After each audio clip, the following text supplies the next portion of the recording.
Good morning, planet Earth. Good morning to all my friends out there in outer space. Good morning to the birdies. Those birdies are tweeting, baby. Can you hear the little birdies? There goes a squirrel. There goes the raccoon.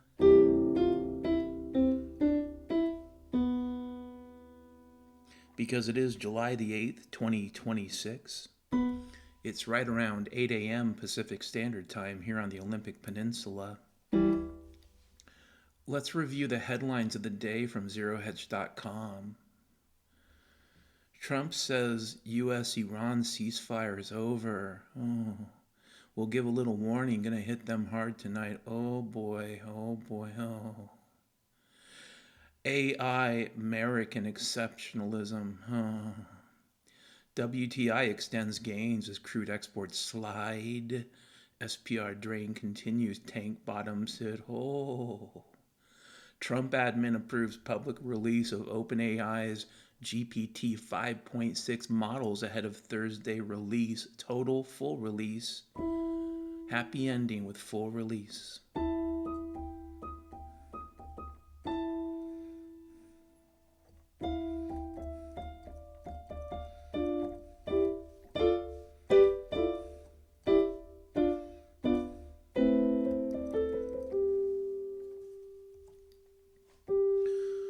The plumbing for vast defense spending needs to be set up. South Korea falls into bear market as memory euphoria fizzles. Zelensky and Ankara still insisted on Ukraine joining NATO. Alliance for the future. Long Gamma looks attractive. Goldman 1 Delta desk drops multiple C words. Higher electricity rates in blue states linked to renewable energy.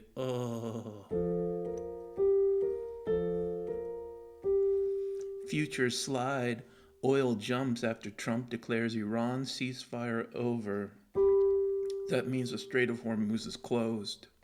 No, that means the Strait of Hormuz is open. No, that means the Strait of Hormuz is closed.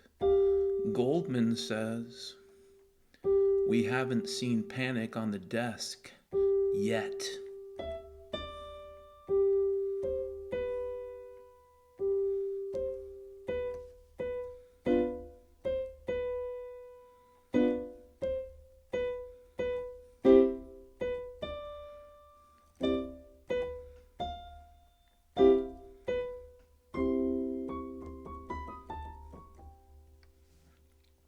NATO chief backs renewed U.S. strikes on Iran as absolutely necessary.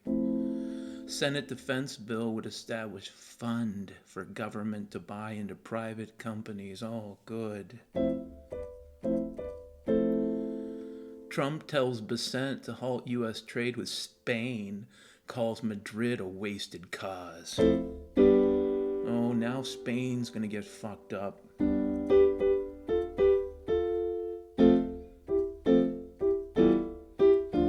Wait for some floods in Spain, baby, maybe next week.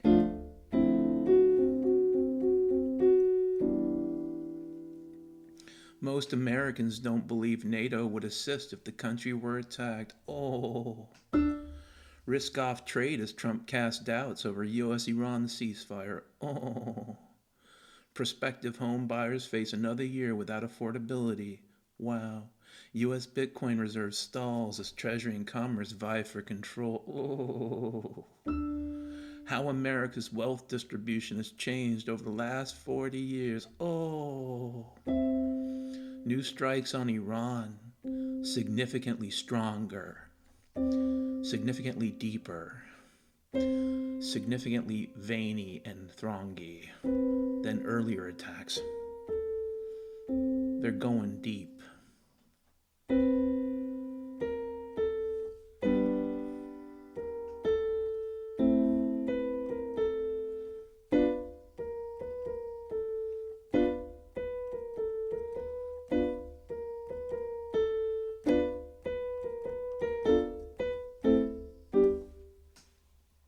Those are your major significant headlines from ZeroHedge.com. Thank you very much.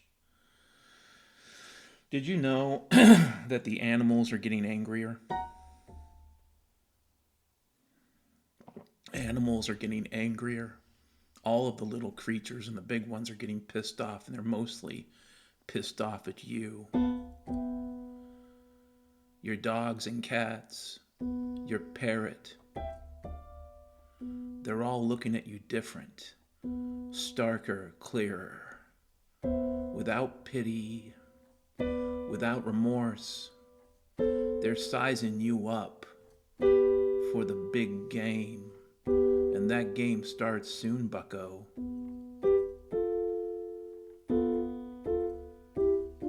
You can't sell your way out of this turnip pie, sunshine puddle flower.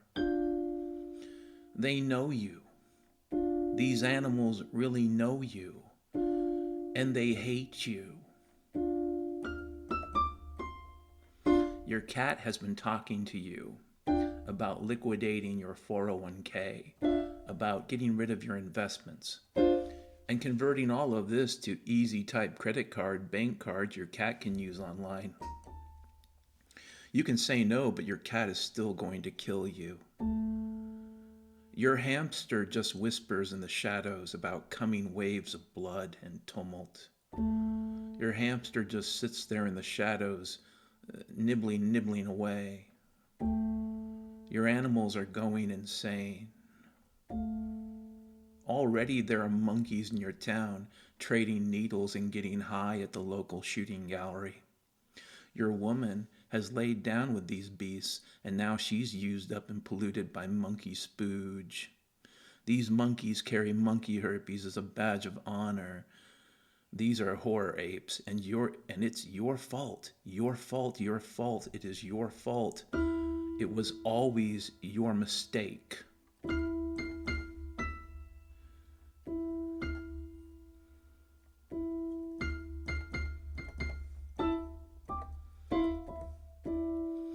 Kangaroo wranglers from eastern Quebec are descending upon LA in search of underwear model and new style stardom. They've got the goo moves, and women slather themselves with elk musk just to turn them on. Don't worry, they'll be eaten by the sharks in Compton before it's too late. Your Eskimo diet of dead whale and sadness will give way to hunter-style butt fury when you eat the last Doritos and your cheetah master changes channels. You can't outrun the tigers, bucko, the tigers of your past. You have to let them eat you to eat your regrets. The tigers are sin eaters. You have goldfish? Really? You own goldfish? Are you broken inside? Did someone hurt you? Did someone break your heart? You own goldfish, and that's fucking crazy. You have goldfish you no longer care about. If you own goldfish, if you have goldfish, you no longer care about yourself or others. You only buy carnival-style goldfish in huge bags. You feed them little and sell them. Then you cry out in the night when they die. And then you buy more goldfish for the soul harvest. You capture their tiny little goldfish souls in a jar and then sell these to gypsies. Bastard. Your animals hate you. All the animals, they hate you. The squirrels hate you. The coyote hates you. The crows nearby are gaunt and focused. They see you. They watch your windows at night. They look in through your drapes. They're looking for a way out by finding a way in. You won't see it. They'll just show up by your bed at night and pluck out at your eyes and grab your gun and your hun and your money and your booty. It's over, Clover. You failed, Puddle Flower. There is no more room for our problems. We are paste. We are paste. We are paste. We are the monkey paste.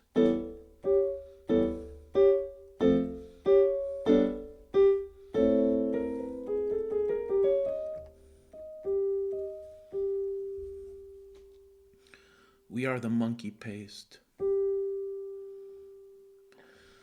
Excuse me, this is an article from WDBJ7, your hometown station, and this was published yesterday. Headline: Walmart lowers price of ground beef. Other grilling essentials. Trump takes credit for the move. This was written by Deborah Worley. Walmart and Sam's Club stores nationwide are lowering prices on ground beef this summer and other cookout essentials.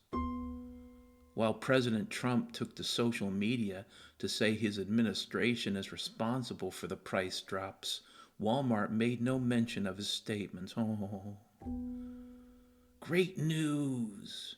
I've just been informed that one of the biggest, best, and smartest retailers in America, Walmart, will be lowering prices by a lot at my administration's request to celebrate our great country's 250th birthday, Trump said.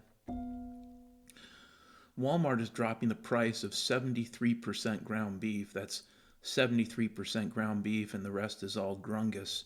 And they're lowering the price by nearly 12%.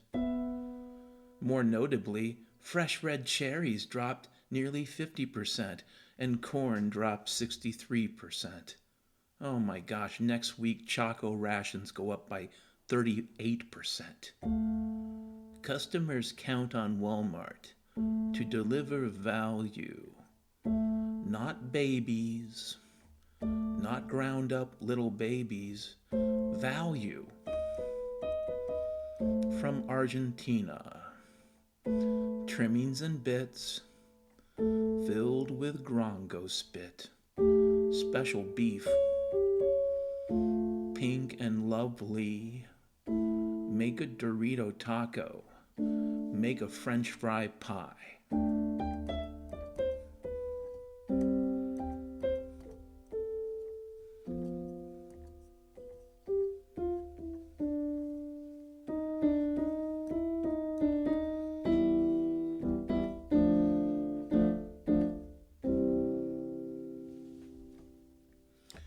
Yeah, there's some news there about ground beef. And remember what Alan Greenspan said like 30 years ago, or whatever, 40 years ago. Hamburger's really steak. And he was a prophet. He predicted the future. It's true. In the olden days, what you paid for steak is now what you're going to pay for hamburger. And it's filled with goop and gloop and fecal entrails. And you'll pay it, buddy. You'll pay it, princess. You'll pay it, bucko. Don't be a fucko. Pay for the steak.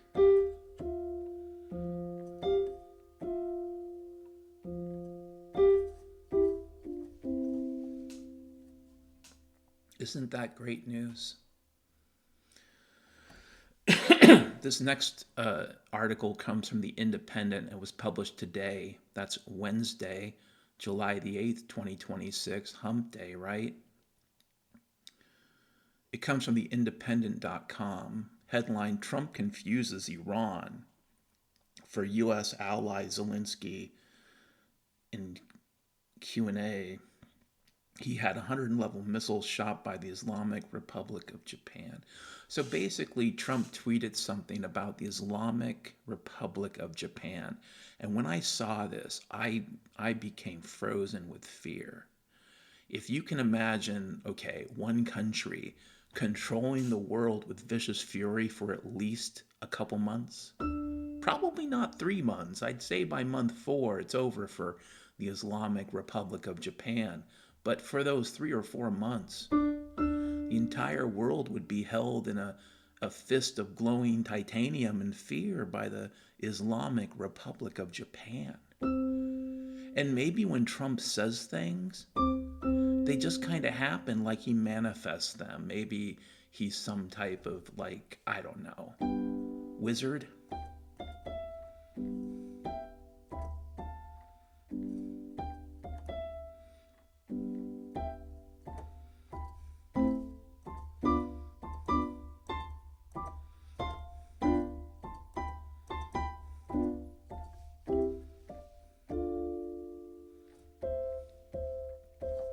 I'm just saying, I don't want to spend too much time on this idea because it's frightening and scary. But if there were an Islamic Republic of Japan, I think a whole bunch of people would be shitting their pants right about now. It's like, holy fuck, those Japanese, but they turn Islamic?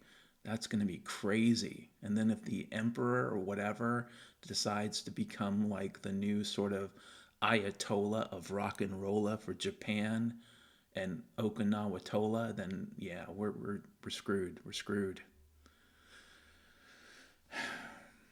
So I have not had the energy to do a podcast in a while. It's been more than a week. And there are different reasons for this. I have an ear infection right now, or it's an allergy, I don't know which, but my left ear is kind of bonkers. And it'll get better, right? I don't know if I want to go see the doctor quite yet, because every time I've seen the doctor in the last year, it's been one more bill I can't pay. In March of 2022, I said, if the Ukraine war lasts longer than 90 days, something else is going on. And I believe this, and I still believe it, because despite all the rhetoric about how drone warfare is radically different than any other kind of warfare that we know of, despite the fact that short-range air defense officers were talking about this in the 1990s and nobody cared. I wonder if that's random. Yeah, I really thought if it would lasted more than just 90 days, it was a question mark. And right now we're talking about 4 years, basically. 4 years of this war of attrition, this Verdun in the 2020s, in Ukraine, and none of it adds up. One of the things I've said since 10/7 with respect to Gaza is that the actions of the state of Israel were so hazardous and panicked and absurd and over the top that it almost seemed as if they'd been told that time was running out for them. And who knows what they were told in the summer of 2023, but it seems like they were told something. And then there's the Iran conflict. And again, I don't want to call it a war because really for a while now, the world has believed in some civilized sense that we declare wars. So I don't know what to call it. Could be a conflict, could be something else. In the prehistoric sense, or the ancient sense, or the time when no one really cared about laws of war, which I guess is all the time, you can call it a war, but it looks ridiculous. I can understand myself why the state of Israel and the United States wanted a break. They wanted the Sitzkrieg, the phony war. I get it. If we're to believe the story, and the story goes, we didn't have enough of these interceptors and we didn't have the right kinds, that's the story, that's the narrative. If we're to believe that story, then we needed the break. What I don't get is why the state of Iran wanted the break. It is a lot like late July 1941, when there was nothing, okay? The wild battalions were still in Manchuria, and there was nothing between the German army and Moscow. And I think there was about 100 miles of nothing. They could have done that entire 100 miles in about 2 weeks. And within 2 weeks, they could be on the verge of encircling Moscow. But instead of doing that, Hitler turns his forces south towards the Ukraine. Once again, the Ukraine, it's all those hookers, Everybody wants the Ukrainian hookers, especially back in the day, Colonel Gaddafi.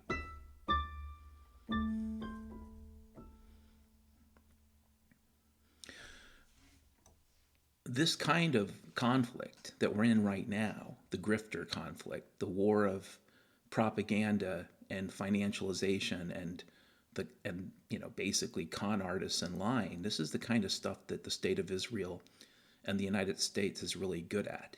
This is not a kind of conflict that the state of Iran is very good at.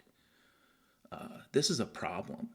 And so if someone were to say to me, is there an issue with the war in Iran? I would say, yeah. Why aren't the Iranians, why did they even give us a break? And now we're in this sort of tit for tat thing. The problem is in tit for tat war, we win also because we simply have more tats than they have tits. So if it's tit for tat war, they blow up something, we blow up something. Well, they can't play that kind of war. They need to play the war they were playing in March. Why did they stop? So I think there's something else going on here. I don't know what the full truth is. I'm kind of tired. It's sort of like, I just don't know. I don't know. I feel as if the only thing that I can consistently say is this seems more garbage to keep people busy, divided, confused, angry, sad, fearful. More of this garbage to just keep people distracted so that they are unable, unwilling, and don't have the energy to dig very deep. And this has probably been a program my whole life. But since 2020, for whatever reason, they decided to turn it up to 11. Let's say they decided to turn it up to 9/11. You remember those 2-3 weeks after 9/11, if you're old enough to remember? Those couple weeks. Since 2020, it seems like almost every week is close to that. And it does get to the point where all you can do is tune it out, right? World War III is coming. Ebola is coming. Some great calamity is coming. Global warming, right? Climate change, something is coming. Super El Nino, right, is coming. And again, I can't tell you if any of this stuff is true. What it does seem like is something is coming, and it is a fuzzy event. If it was something discrete, like we're going to have a nuclear war or a comet is going to hit, they wouldn't do this nonsense. It would just kind of happen. There's no point for the nonsense if it's just going to all end. There really isn't. And you could say, well, they enjoy it, but really it puts their plans at risk. So why would they enjoy it? The only reason to do this nonsense is to pollute the body politic to such an extent, to overwhelm and to essentially carpet bomb the third eye and people's intuition to such an extent that they cannot find their way out of the darkness. They can't get out of the lie. That's it. I was waiting for the bus the other day, and there was a dwarf freak. These are dwimbles. These are also known as Doogie Housers. There was a dwarf freak. He was wearing a mask. He had a COVID mask on. He was whistling at the bus stop. As he walked by, he would pace back and forth, back and forth. And then he looked at me and said, he kind of muttered. He didn't really say. You can't tell with the mask on. He muttered in a frantic way, "Aren't you afraid? Aren't you worried about the COVID? Aren't you afraid or worried about the COVID? Or the Ebola?" And I told him I had all the COVIDs and all the Ebolas. I told him that every kind of herpes was inside of me. I told him that I had AIDS. I told him I had gonorrhea living inside of my teeth. I told him I had a little army of parasites living deep inside of me, feeding on my bones, tormenting me when I'm all alone. And then I asked him, would you like to shake my hand? And the dwarf freak, who was pacing and muttering and virtue signaling like a psychotic, he just walked away. And I realized my superpower. I am disgusting. And that only works up to a point. Like, human society will decay to the point that everybody is as disgusting as me, but not quite there yet. So if you don't know, if you go to Laos, I'm not going to say Laos. If you go to Laos or Vietnam or Thailand, you run the risk of something called methanol poisoning. If you're a young woman or young man in your 20s and you're going to party in Laos or Thailand or Vietnam or the Philippines, you know,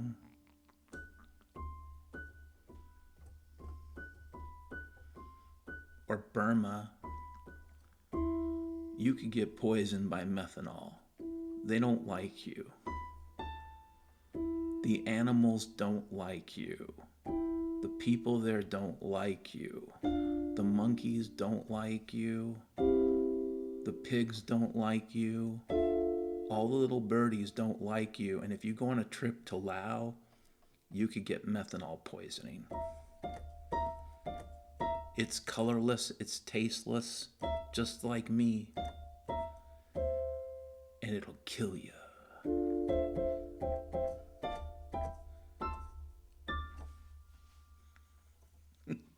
That's great news, Dan, I know. You know, that and stay the hell away from Australia, because everything there wants you dead. So I've read recently that there are 12 things, not 13, not 9, not 5 or 50. There are exactly 12 things. 12 things you don't need when you're getting real old. 12 things that you can throw away as your body gets eaten by the black mold.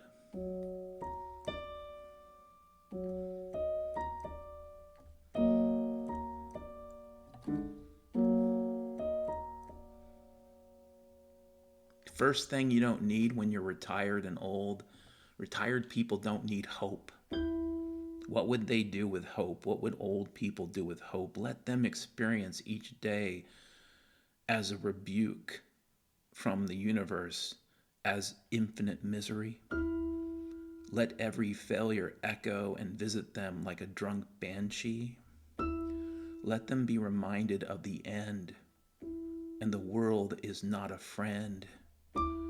And your kin, they've given into hell. You won't be seeing them again.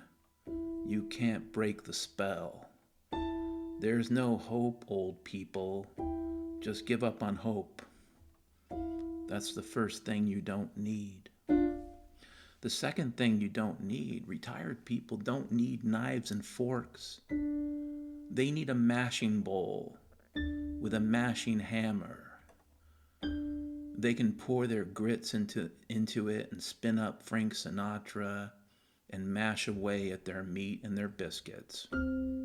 What need of knives and forks? Your teeth are rotted out. Your smile is now a pout. Your kids are far away. They curse your name every fucking day. You don't need knives or forks, retired people. The third thing retired people don't need is a home or a shack.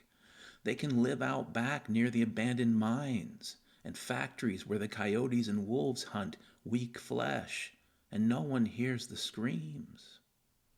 The fourth thing you don't need if you're retired is love. Those boomers had their chance to find love in the hugs of that hippie Denise. But the hooker breath spread, and now you're almost dead. Fuck you, old retired people. You don't need love. You don't need steak. You can have potatoes. You don't need a bed. You'll rest one day. Your water can be unclean and fetid. We'll take your car and your home. No more Harrison Ford movies. You don't need those.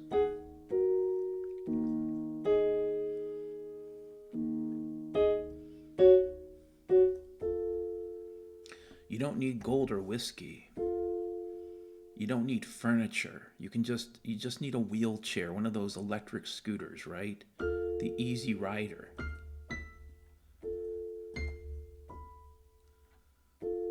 You've got no need for respect. You said don't trust anyone over 30, Boomer. You said it, man. Like 50 plus years ago, you said don't trust anybody over 30. That's what you said. Maybe almost 60 years ago. Oh, here's somebody calling me. I'm going to ignore them, though, because I don't really care about them. Goodbye, people I don't care about.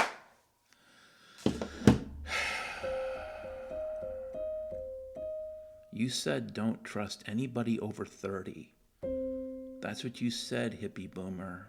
You said that 60 years ago, 50 or 60 years ago. You said it way back when. Kodokushi.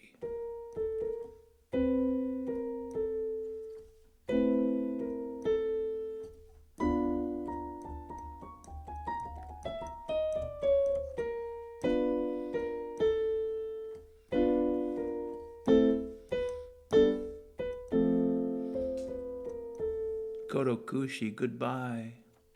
Say goodbye. Walk to the factory. Jump in the juicer. You can be taco meat. You can be free.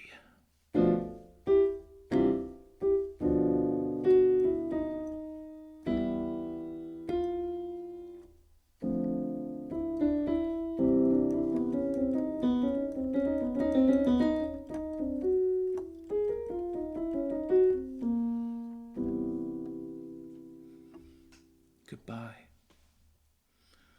Thanks for the memories, you hungry jacks. So there's a link to a Australia 60 Minutes. I gotta tell you, Australia 60 Minutes is addictive, mostly because it's about a lot of stuff that's kind of trashy and scary.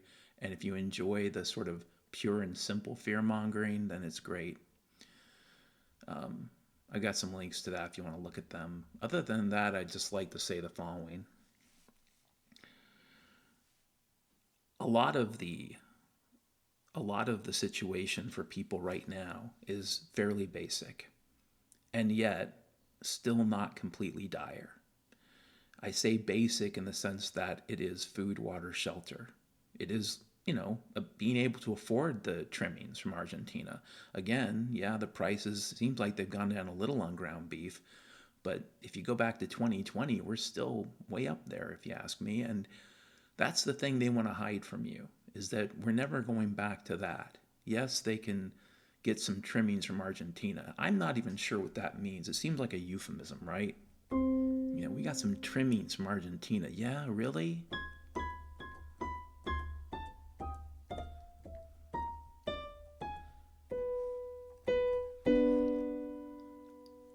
And then we go to Hungry Jack's to get our Burger King style meal in Australia. Did you know that in Australia, Burger King is called Hungry Jack's? Did you know that? Are you clear about that? Do you know that your animals hate you? All of these animals don't like you. They're probably okay with me, but they don't really like you, okay?